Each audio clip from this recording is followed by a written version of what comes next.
I want to talk to you about the things I've learned about you. One is that you created John Lennon's image. That's what you're telling me, because he nicked the idea of your glasses. I didn't say I created his image.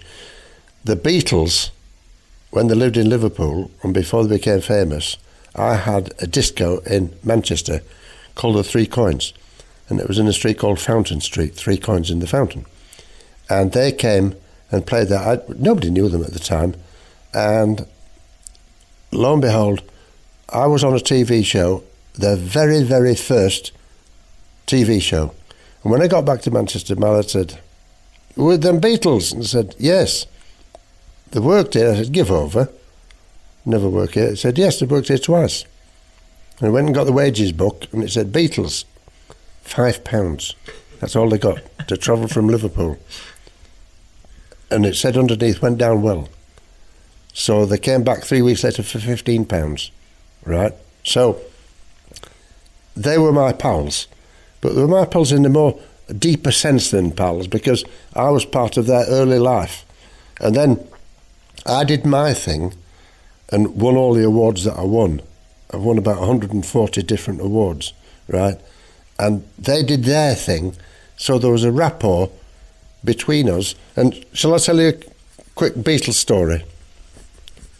I was going on an airplane to America to meet Elvis. Never seen him before, never knew him before, and there was no real reason why I should have gone, just because I was a chancer. And he'd sold 1,186,000 copies of It's Now or Never. And they said at the record company, "Oh, he's got a gold record." I said, "I'll take it to him."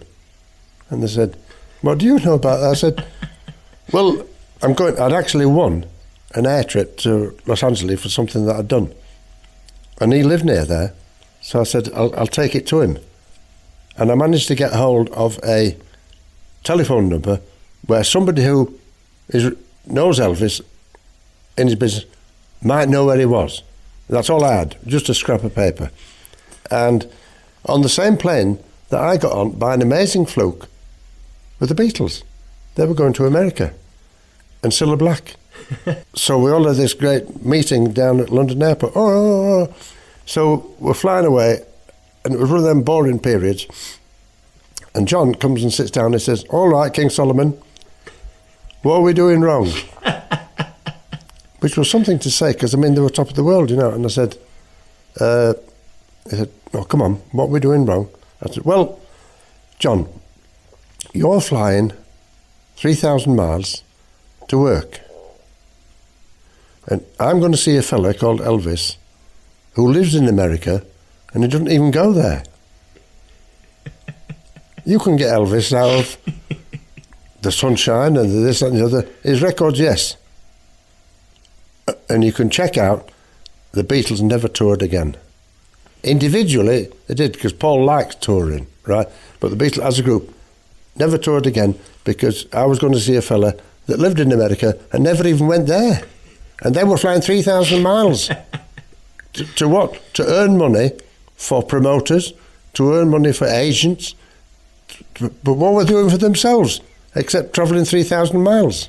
So the next set of questions I have to ask you is, does it ever become normal when someone like Paul McCartney or John Lennon knows you and wants to talk to you, and before you've even said anything, they're curious about you?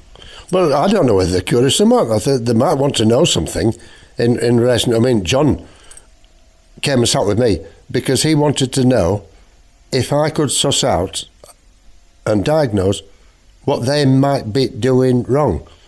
Because he was sat on a plane for 7 hours or whatever it is, travelling 3,000 miles, and he couldn't work out why he was doing that.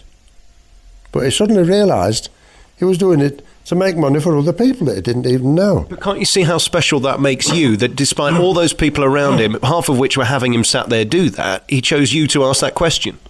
Well, he did that because he thought I could have the answer, because I was odd. And if you're odd, you might have just have the answer to the question.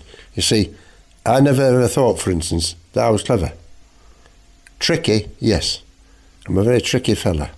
But tricky is much better than being clever. But you are clever because you're in Mensa. No, that's an accident. That's an accident.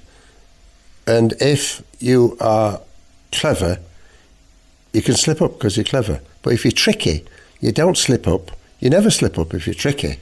No, because you're tricky. Because you can get out of it. Yes, if something comes in front of you, whoa, can you get out of it? Because you're tricky. You can skate round it. We're talking to Sir Jimmy Savile today on The Big Show. It's Alex Belfield back next after the Beatles. Slower. Say it slower. Say it again, say it slower. All right, let's do it again then. We're here today with Jimmy Savile in his home on The Big Show. Is that okay? No. No? What's happening now? You use your name like a throwaway. You gobble it, you gabble it. But it's a stupid name. It's not like yours. No, it isn't. There's no such thing as stupid. There's no such thing as stupid at all. Now say this is the great show, but say your name a bit slower. All right. So we'll come back next with Sir Jimmy Savile on The Big Show. My name's Alex Belfield. Slower. Okay, sorry. My name's Alex Belfield. Yes, give a little pause before Alex Belfield. And then all the people that like you are listening to the programme. Oh, that's his name, is it? Oh, very good. And then as soon as they know that, stop using it. Why have I wasted 15 years in the business and not spoken to you before? Well, because you've slipped up, haven't you? You're not tricky.